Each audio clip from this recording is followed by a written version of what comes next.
After the end of World War II, the world was split into two, East and West. This marked the beginning of the era called the Cold War.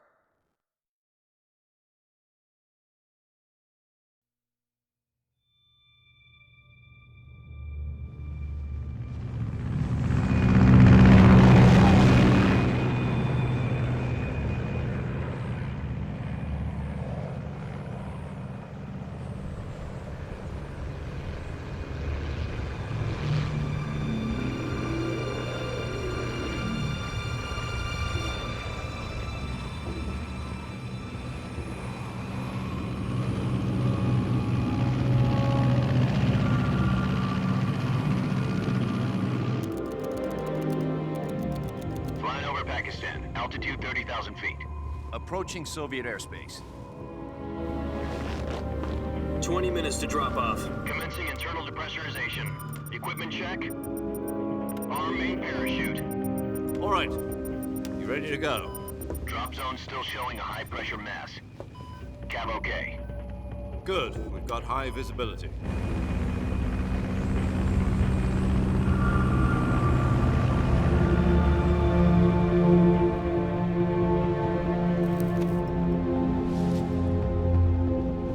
Put out that cigar.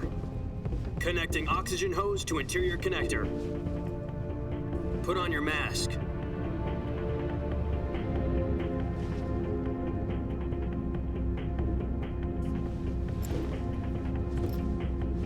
Does this pantywaist know what he's doing?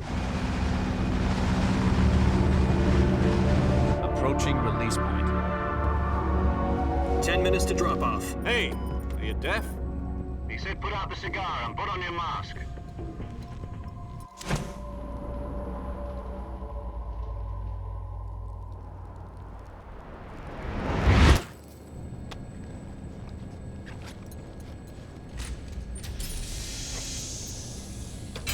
Depressurization complete. Checking oxygen supply. 6 minutes to drop off. Opening rear hatch.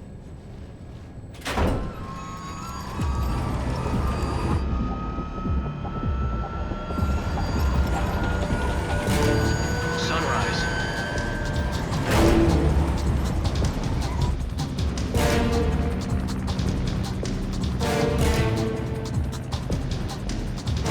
External temperature minus 46 degrees Celsius. 2 minutes to drop off. Stand up. You'll be falling at 130 miles per hour.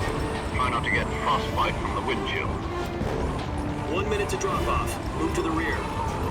Activate bailout bottle. This is one for the history books. The world's first halo jump. 10 seconds to drop off. Stand by.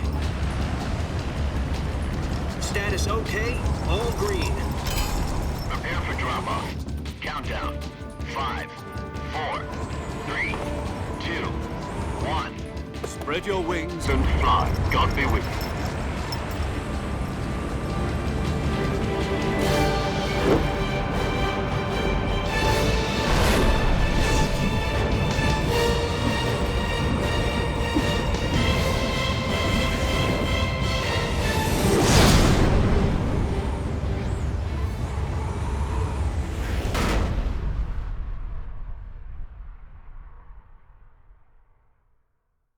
Jack, I've got some important news. The head of the CIA has finally given us the green light for the virtuous mission. Virtual mission? No, the virtuous mission. The future of our Fox unit depends on it. If it succeeds, we'll be officially organized into a unit. Virtuous mission? Sounds like some kind of initiation ritual. You know, don't get cocky. This isn't a training op. Right. So what exactly is this wonderful mission? Well, about 2 years ago, a certain Soviet scientist requested asylum in the West through one of our moles. His name is Nikolai Stepanovich Sokolov. He's head of the OKB-754 Design Bureau, one of the Soviets' top-secret weapon research facilities, and the East's foremost expert on weapons development. Sokolov? Isn't he that famous rocket scientist? The very same. On April the 12th, 1961, the Soviets achieved the first manned spaceflight in history. The Earth was blue, but there was no God. Well spoken. The rocket that carried Yuri Gagarin into orbit was the A1, known as the Vostok rocket. Sokolov is said to be the man most responsible for the multi-engine cluster used in that rocket. After Gagarin's flight, Sokolov left rocket development to become the head of the newly established Design Bureau. From a lowly technician to head of a design bureau, that's quite a success story, so why do you want to defect? It seems he'd become afraid of his own creations. Afraid? Call it a crisis of conscience. And for that, he left his country and his family behind and went over the fence? Not exactly. One of his conditions was that his family was also to be taken safely to the west. We used a mole to get the family out first and succeeded in sneaking Sokolov over the Berlin Wall shortly afterwards. I was the one who conducted the operation. The security on the eastern side was still full of holes back then. Then what? We got Sokolov over in one piece, but the whole ordeal had left him exhausted, and we checked him into a hospital in West Berlin. It took him 2 weeks and more than 600 miles to get from the research facility in the Soviet Union to Berlin. He was in no condition to say anything coherent. And it was only a week later that we had something much bigger on our hands. The Cuban Missile Crisis. October the 16th, 1962, President Kennedy received word that the Soviets were in the process of deploying intermediate-range ballistic missiles in Cuba. The President demanded that the Soviets dismantle and remove the missiles. At the same time, he announced a naval blockade to prevent further missile shipments from reaching Cuba. But the Soviets didn't back down, instead placing their armed forces on secondary alert. Soviet transport ships carrying missiles continued on course towards Cuba. US and Soviet forces went on alert for an all-out nuclear war. Frantic negotiations were conducted through the UN's Emergency Security Council and unofficial channels to end the hair-trigger standoff. Finally, on October the 28th, the Soviet Union agreed to remove its missiles from Cuba, and so the world avoided a nuclear holocaust. But in order to get the Soviets to pull their missiles out, we had to make a deal. You mean the one where the US agreed to remove its IRBMs from Turkey? No. The Jupiter IRBMs deployed in Turkey were obsolete, and we were going to get rid of them anyway. They had no strategic value whatsoever to either the US or the Russians. The Turkey deal was a ruse, a cover story that was fed to the other intelligence agencies around the world. So what did the Russians really want? Sokolov. They wanted us to return Sokolov. You mean the Soviets pulled out of Cuba just to get their hands on Sokolov? That's right. What the hell was he working on? At the time, we had no idea. We were running out of time. It was either give up Sokolov or risk full-scale nuclear war. In the end, we had no choice. President Kennedy gave in to Khrushchev's demand. The next day, I got Sokolov out of the hospital, handing him over to agents on the eastern side. Sokolov kept on screaming, "Save me," until he disappeared from my sight.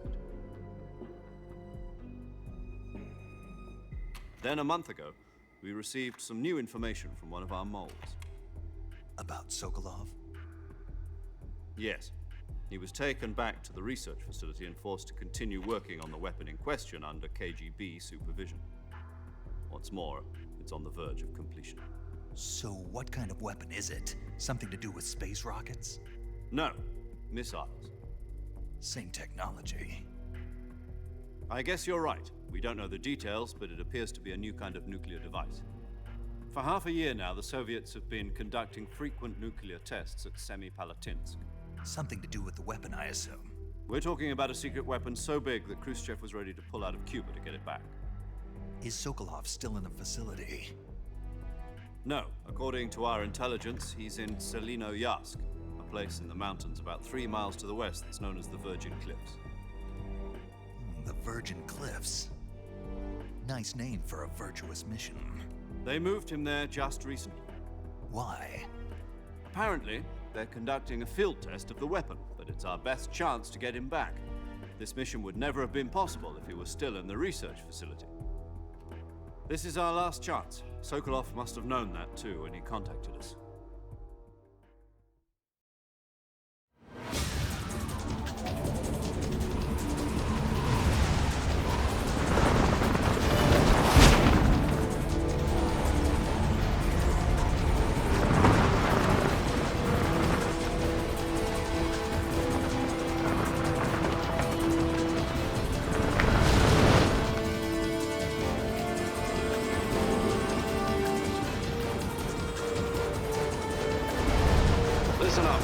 your mission is to infiltrate Selino Yask in the Soviet mountains, ensure the safety of Sokolov, and bring him back to the West.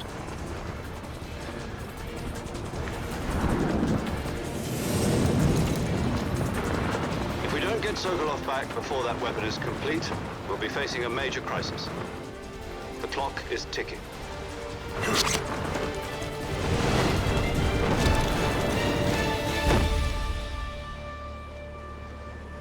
Once we've confirmed the rescue of Sokolov, stand by at the recovery point. A recovery balloon will be dropped at that point. Helium will be pumped into the balloon to inflate it. The process takes about 20 minutes. Once it's complete, the gunship's arm will latch onto the balloon and pull it up. The Fulton surface-to-air recovery system. I'm familiar with the theory. Take it easy. It's been combat-proven. Do you think Sokolov is up to it? The shock will be less than during a parachute jump, and the arm can handle up to 500 pounds. So you're planning on going over the border in a single combat talent? She's equipped with two 6-barrel 20mm Vulcan cannons, as well as two 40mm machine guns. Sounds like she could hold her own against a battalion of tanks. Even with the fuel in the reserve tank, we're facing a 4-hour time limit. If all goes well, it shouldn't take more than a few hours. Home in time for dinner. But if anything goes wrong, you'll be eating dinner, breakfast, and all the rest of your meals in the jungle.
Do you copy?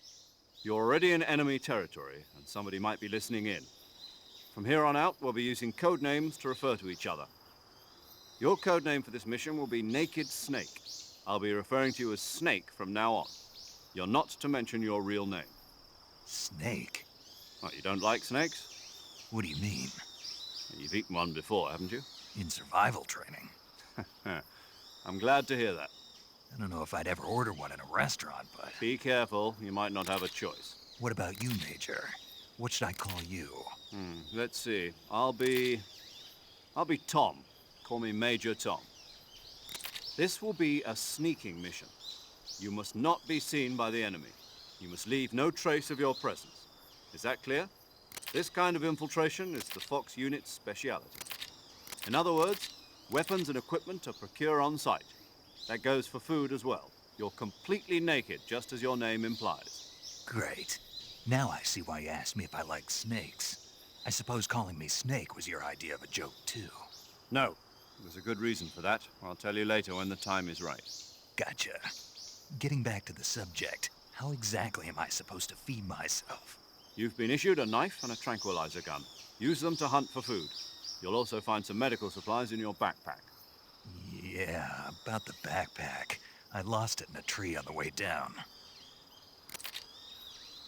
I see. Well, you'd better go back and get it then. You know where it is? No problem. I can see it from here. It's stuck on a branch. To climb a tree, stand stand in front of a tree that's covered in ivy and press the action button. I'll be monitoring your progress over the radio. We can't risk violating Soviet airspace, but I'll be in the gunship. My frequency is 140.85. I'll give you a call if I need to talk to you. If you need to talk to me, use the send function. Okay, Snake, go get your backpack.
I see you've retrieved your backpack, Snake.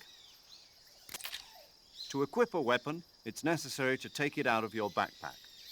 In the survival viewer, choose Weapon from the backpack. Your available weapons will be displayed in a window in the upper left. From that list, choose the weapon you want to equip and press the Enter button. For other equipped items, just do the same thing from Item. Got it. Use the survival viewer backpack. Yep, that's right. Survival is fundamental to this mission. After you've been out in the field for a while, your stamina will start to drop. If your stamina gets too low, it'll affect your performance. You won't be able to shoot accurately, for example, and your wounds won't heal as smoothly. Keep an eye on your stamina so you don't run out. To recover lost stamina, you can hunt for local flora and fauna. You can use either your tranquilizer gun or your knife to hunt. My only weapon is a Mark 22 Hush Puppy tranquilizer gun? That's right. It's been fitted with its own suppressor. However, the suppressor will deteriorate every time you fire. Once its durability reaches 0, the noise suppression effect will be gone. So don't get too trigger happy with it. The suppressor's durability is shown in the icon. Any weapons and equipment beyond what you're carrying now, you'll have to find as you go. I have to find my own weapons and equipment? Whose crazy idea was this anyway? Solo covert actions are standard Fox operating procedure. You can't leave any traces of your presence. No weapons, equipment, footprints, sweat, or bodily waste. The same goes for bullets and cartridges, too. Your presence in enemy territory is already a violation of international conventions of warfare. There aren't supposed to be any American soldiers in Russia. It could spark an international incident. You can't let anyone see you. You can't let the enemy know you're there. This is a stealth mission. You're a ghost, Snake, in every sense of the word. And there'll be no rescue if you're captured. The military and US government will deny any involvement in the affair. Then I'll just have to take care of myself, huh? I'm afraid so. You've been given a fake death pill for that purpose. SIS guidelines stipulate that soldiers on covert ops like this one be issued a potassium cyanide capsule. Tape it to your body so you can take it when you need to. How generous of you. Use it if you're taken prisoner by the enemy. It'll send you into a state of false death for a short time. Fooling them into thinking that I'm really dead. So, how do I come back to life? Just take the revival pill. You mean that thing they put in my tooth before the mission? That's the one. But be careful. If you remain in a state of false death for too long, nothing will be able to bring you back. Remember that. I'll keep it in mind.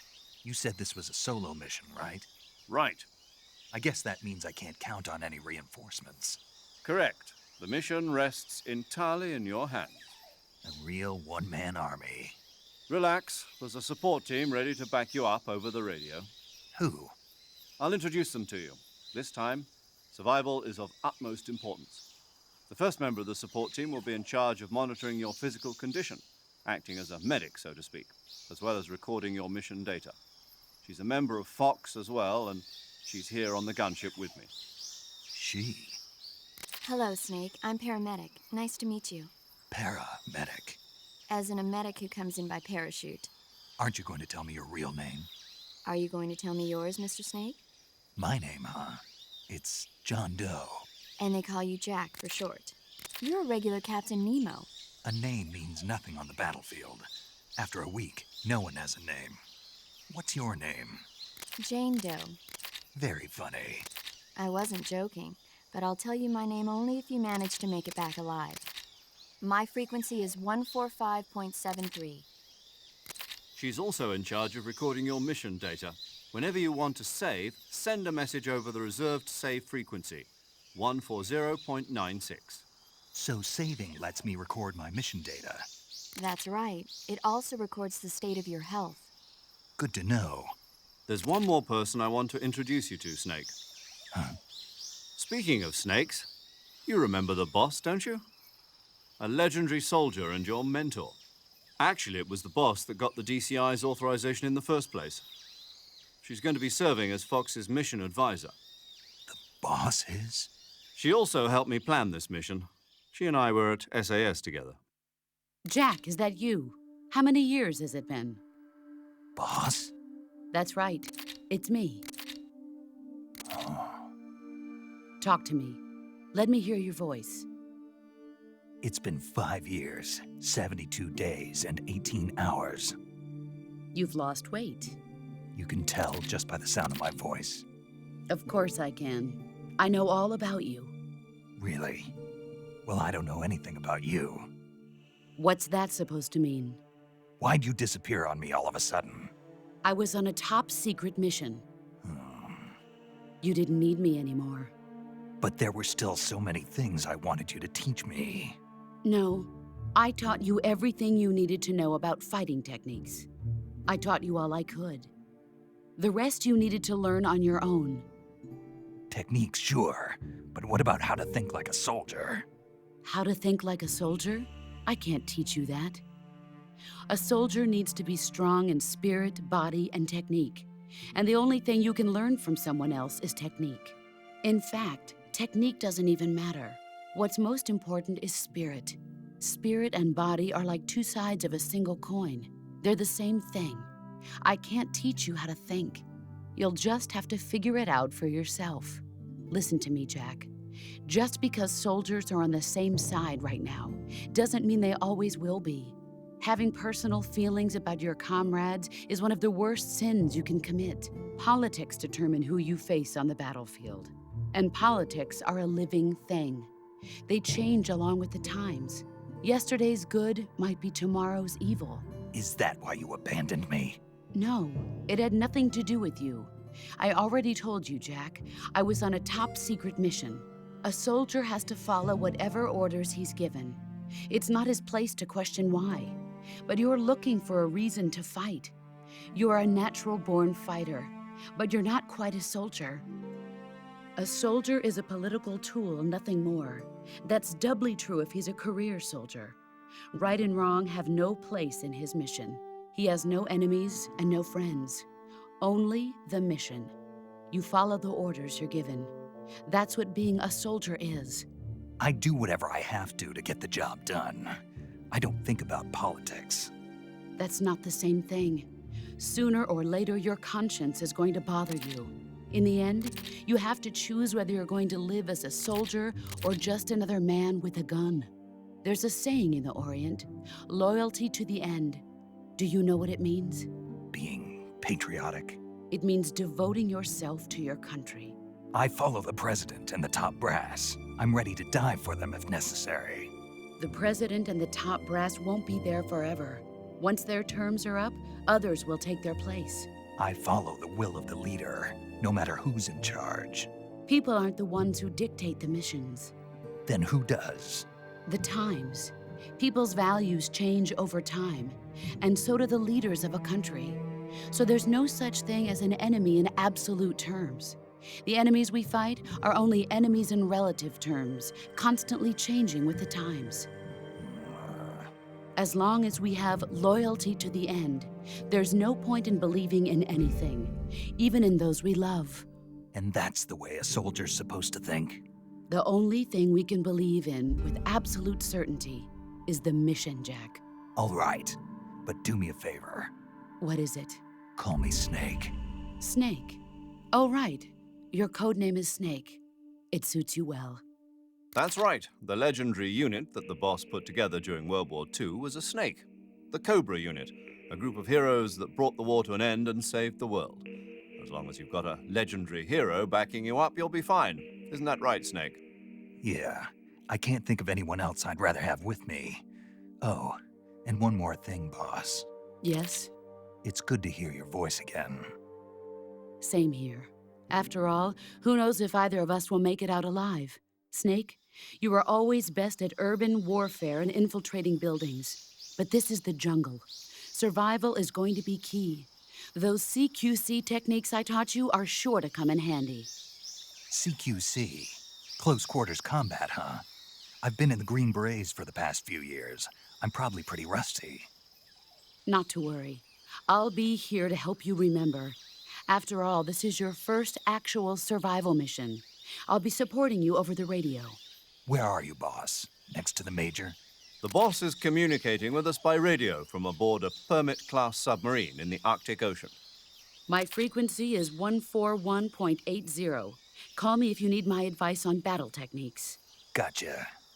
Your mission is to retrieve Dr. Sokolov. Dr. Sokolov is being held in an abandoned factory located to the north of your current position. Avoid heavy combat and don't let anyone see you. Don't forget that this is a stealth mission. Snake, try to remember some of the basics of CQC.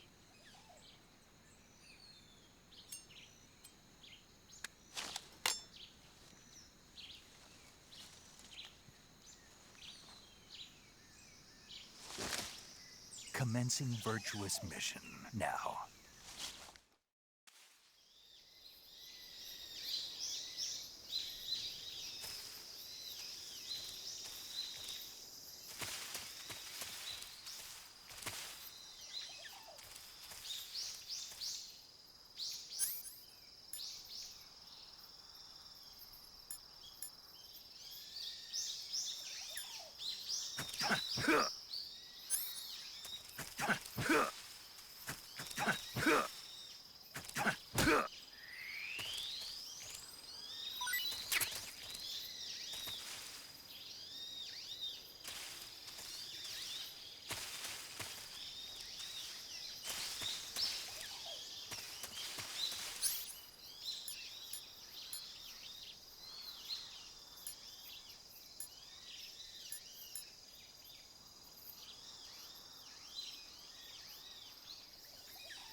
Major, I've spotted 2 enemy soldiers.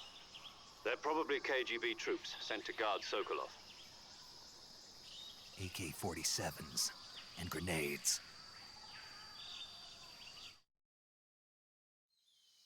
Snake, your presence in Soviet territory is already a violation of international law. We can't let the Kremlin find out that the CIA and the American government are involved. Contact with the enemy is strictly prohibited. Don't engage them in battle either. This is a stealth mission. Got that? The Major is right. The point of this mission is to sneak through the jungle without being seen. The success of the mission depends on how well you use your camouflage. Change your camouflage by selecting Camouflage from the Survival Viewer. The Uniform option lets you pick your uniform, while the Face option lets you change your face paint. Choosing camouflage that blends in with your surroundings will help you conceal yourself more effectively. Also, don't forget that anything that moves will stand out in the jungle. If you just stand up and run around like an idiot, you're bound to be spotted. But if you crawl instead, you should be able to sneak by without being noticed. You can see how effective your camouflage is by looking at the Camo Index. The Camo Index shows how well your current camouflage blends in with the surrounding area. The higher the value, the harder you are to spot, and vice versa. The key is to make yourself one with nature. Keep that in mind as you go along, okay?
I hear something.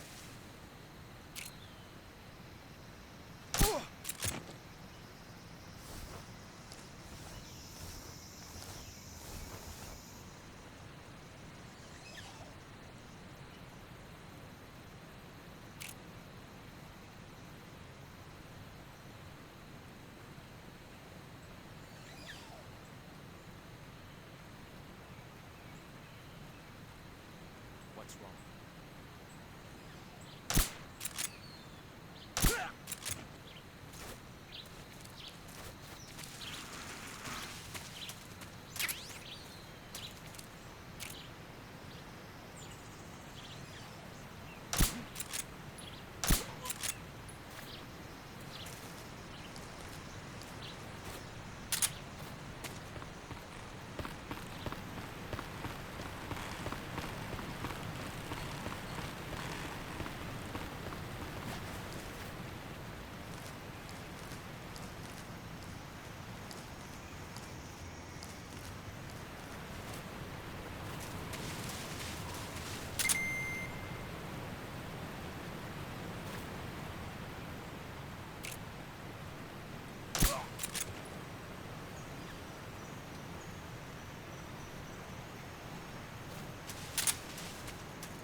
Ah,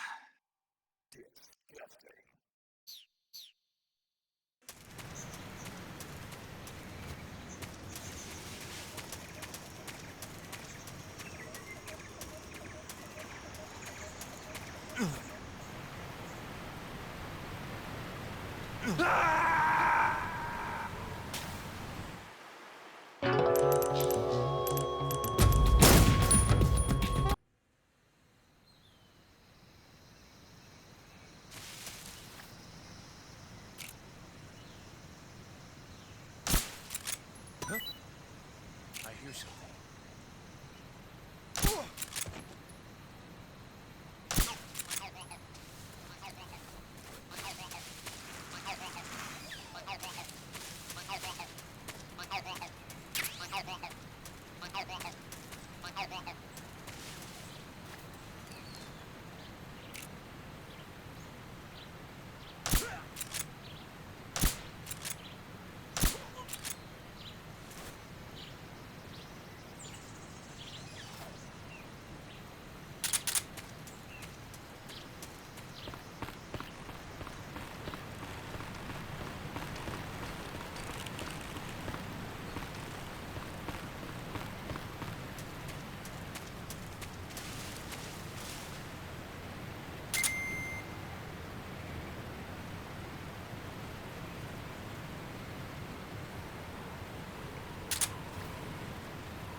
Major, I've reached the abandoned factory where Sokolov is supposedly being held.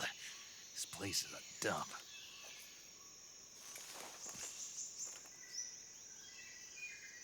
I can't see Sokolov from here. The security is pretty tight. There are sentries posted around the perimeter. I wonder how many are inside.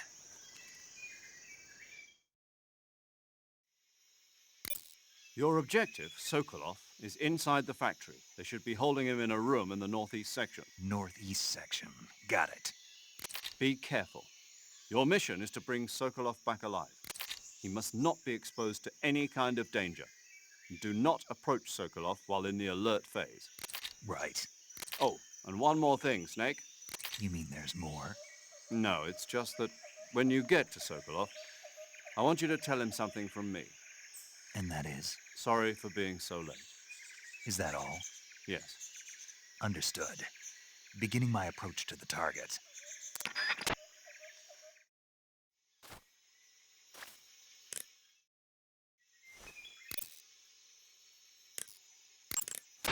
Saving the game, Snake?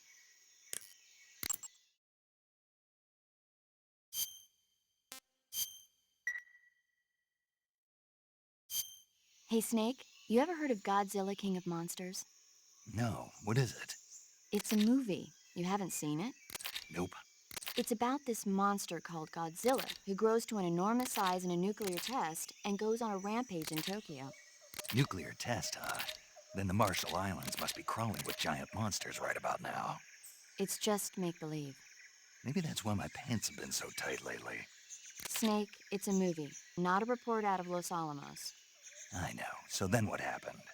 Godzilla is immune to all weapons, and humanity has no way to stop the monster.